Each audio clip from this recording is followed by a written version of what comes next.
Green soil में जो आज हम टॉपिक रखने वाले हैं कि फ्रूटिंग प्लांट पे जो बहुत ही रेयर है। तो इस प्लांट को क्या है ना, मतलब एक विश लिस्ट होती है हर आदमी की कि मेरे मेरे गार्डन में ये वाला मेरा प्लांट होना चाहिए। तो यही मेरी विश लिस्ट थी। बहुत मुश्किल से मुझे प्लांट मिला है और बहुत केयरफुली रखना पड़ता है क्योंकि इस प्लांट का नाम जो है वो है आवाकाडो।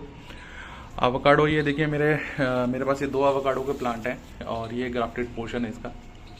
तो आपको जब भी प्लांट लेना है ये ग्राफ्टेड वाला ही लेना है क्योंकि इस प्लांट के बारे में ज़्यादा भी इंडिया में कुछ ज़्यादा पता नहीं है। कि साउथ की तरफ तो पता है पर ऊपर जैसे मैं उत्तराखंड से हूँ तो उत्तराखंड में इस बारे में ज़्यादा पता नहीं है। तो एयर लेयरिंग वाला मैं कह नहीं सकता कि चलता है नहीं चलता है, पर ग्राफ्टेड दोनों प्लांट हैं। तो इसमें फ्लावरिंग भी हुई थी इस बार, पर मैंने फ्लावरिंग तोड़ दी है क्योंकि मेरा प्लांट अभी बहुत छोटा है। देखिए मैं दूर से एक व्यू दिखा देता हूँ आपको। तो ये प्लांट अभी इतना बड़ा नहीं कि मैं इससे फ्रूटिंग ले सकूँ और इसके ब्रांचेस भी इतनी स्ट्रांग नहीं है कि फ्रूटिंग का वजन झेल लेती। तो लीफ आ रही है नहीं, और मैंने इसको है ना मतलब इस तरीके से डायरेक्शन चेंज करी है इसकी क्योंकि इसको जो टेम्परेचर होता है वो 40 डिग्री से कम ये सहन कर सकता है, उससे ज़्यादा का ये टॉलरेट नहीं कर सकता। अब मैं हरिद्वार में रहता हूँ। हरिद्वार में जनरली 45 से ऐसे जाता है 50 के करीब। तो ये प्लांट फिर मैंने ऐसी जगह रखा है जैसे इस साइड से धूप आती है तो इस पर सिर्फ सुबह की 1 घंटे या 1.5 घंटे की धूप पड़ती है और ये अच्छा खासा चल रहा है फिलहाल अभी। बस इसकी सॉइल थोड़ी ज़्यादा गीली रहती है तो थोड़ा मैं वाटरिंग का भी अब ध्यान रखूँगा। मैंने इसी में धनिया भी उगा रखा है। तो धनिया क्या है ना, ऐसे से एक्स्ट्रा प्लांट लगाने से क्या होता है ना कि जो एक्स्ट्रा वाटर होता है वो ये एग्जॉस्ट कर लेते हैं, मतलब उसको पी लेते हैं। तो उसकी वजह से हमारे जो मेन प्लांट है वो बच जाता है। और प्लांट मेरे दोनों ही काम के हैं, तो नीचे का पुदीना भी काम आ जाता है, ऊपर का मेरा प्लांट भी काम आ जाता है। तो इसकी ब्रांचेस अभी ज़्यादा मैच्योर नहीं है, पर हाँ ये है कि मेरे पास ये 1-1.5 साल से अभी और अच्छा खासा चल रहा है। तो चलिए मैं दूसरे वाले प्लांट की तरफ भी आपको लेके चलता हूँ। देखिए वीडियो तो चल ही रही है कंटिन्यूसली। ये 2 मेरे पूँछ है, ये मेरी बेटी है और ये मेरी डॉग है।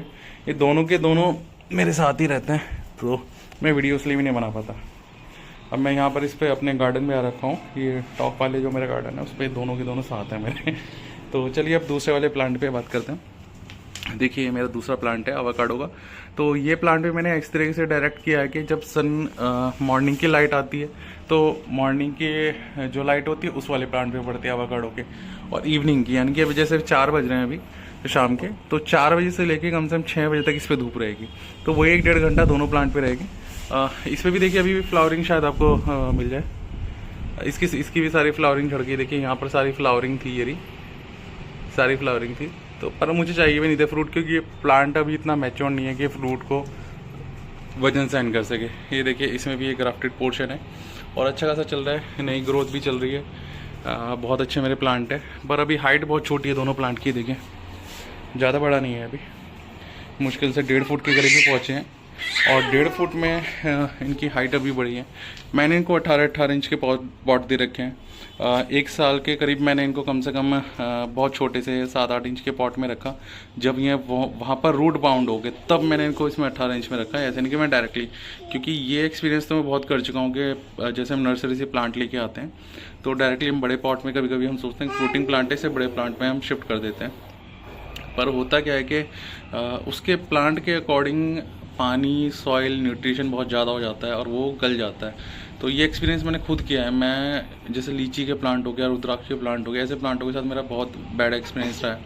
तो फिर धीरे धीरे मैंने रियलाइज़ किया कि आदमी को जल्दबाजी नहीं करनी चाहिए। बड़ा पॉट तो बाद में भी दे देंगे, पर 1 या 2 साल कम से कम छोटे छोटे पॉट में रखने चाहिए। कुछ प्लांट होते हैं जो डायरेक्ट बड़े में चल जाते हैं, जैसे अमरूद का हो गया। अमरूद का आप चाहे मेरी तरफ से 50 इंच के पॉट में भी डायरेक्ट लगा देंगे ना, कोई फ़र्क नहीं पड़ेगा। पर कुछ प्लांट ऐसे हैं जिनको धीरे धीरे साइज़ के अकॉर्डिंग करना चाहिए। तो मैंने अभी भी ओवर साइज़ दे दिया है, इतनी जल्दी मुझे 20 का देना नहीं था, पर क्या करेंगे स्पेस, टाइम, सब चीज़ों की कमी के कारण। तो मैंने फ़िलहाल अभी इसके पानी पे बहुत कंट्रोल रखा हुआ है। इनको पानी मैं ही देता हूँ और कोई नहीं देता। तो आपके भी जैसे गार्डन में फ्रूटिंग प्लांट होंगे तो उसमें एक लिस्ट होगी कि मैं फ्रूटिंग प्लांट रखूँगा, तो इसका भी आप ध्यान रखिएगा। आवाकाडो एक बहुत अच्छा प्लांट है, इसे विश लिस्ट में होना चाहिए। और हरिद्वार में तो बहुत रेयर है, बड़ी मुश्किल से मिला था ये मेरे को एक प्लांट की कीमत 450 पड़ी थी और 900 रुपये में मैंने ये 2 प्लांट लिए थे। और अभी फ़िलहाल दोनों तो ठीक हैं, 1.5 साल हो गया। फ्रूटिंग है, मतलब ये ग्राफ्टेड है, ये भी कंफर्म है क्योंकि फ्लावरिंग हुई थी। तो इस वजह से मैं श्योर हूँ कि ये प्लांट हमारा बहुत अच्छा है। अब देखिए लीफ का वजन भी इतना हो रहा है जो ब्रांचेस से ज़्यादा है। देखिए ब्रांच कितनी पतली है और लीफ कितनी ज़्यादा है। मैं अभी कटिंग इसलिए नहीं कर रहा हूँ कि मैं बिल्कुल भी रिस्क नहीं लेना चाहता, ऐसा ना हो मैं कटिंग करूँ और कोई इसमें फंगस लग जाए, कुछ दिक्कत आ जाए। तो जैसा चल रहा है, जब इसकी ब्रांच मैच्योर हो जाएंगे मैं तब कभी कटिंग करूँगा। अभी फ़िलहाल चल रहा है, तो आप भी ध्यान रखिए थोड़ा सा। मैं इसमें कोई एक्स्ट्रा कोई न्यूट्रिशन वगैरह नहीं दे रहा हूँ, जैसा प्लांट है वैसे ही चल रहा है। बस मैं पानी का थोड़ा कंट्रोल कर रहा हूँ कि जितना पानी हो सके उतना थोड़ा सा कम ही देता हूँ इनको।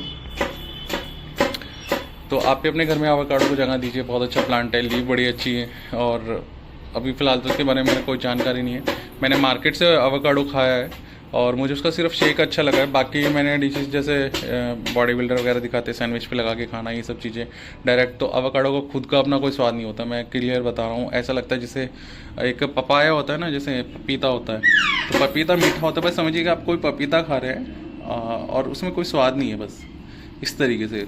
तो पर ये दूसरी चीज़ों को स्वाद बढ़ा देता है। जैसे कि मान लीजिए आप बनाना शेक बनाते हैं तो एवोकाडो शेक, वो मतलब अलग ही टेस्ट है, अलग ही लेवल का टेस्ट पे चला जाता है, तो वहाँ पर ही बड़ा अच्छा लगता है। तो आप कोशिश कीजिएगा ऐसे से नए एक्सपेरिमेंट करें प्लांट के साथ भी, खाने के साथ भी, तो कुछ नया सीखने को मिलता है। तो चलिए नए टॉपिक पे नई वीडियो बनाते हैं। Thank you.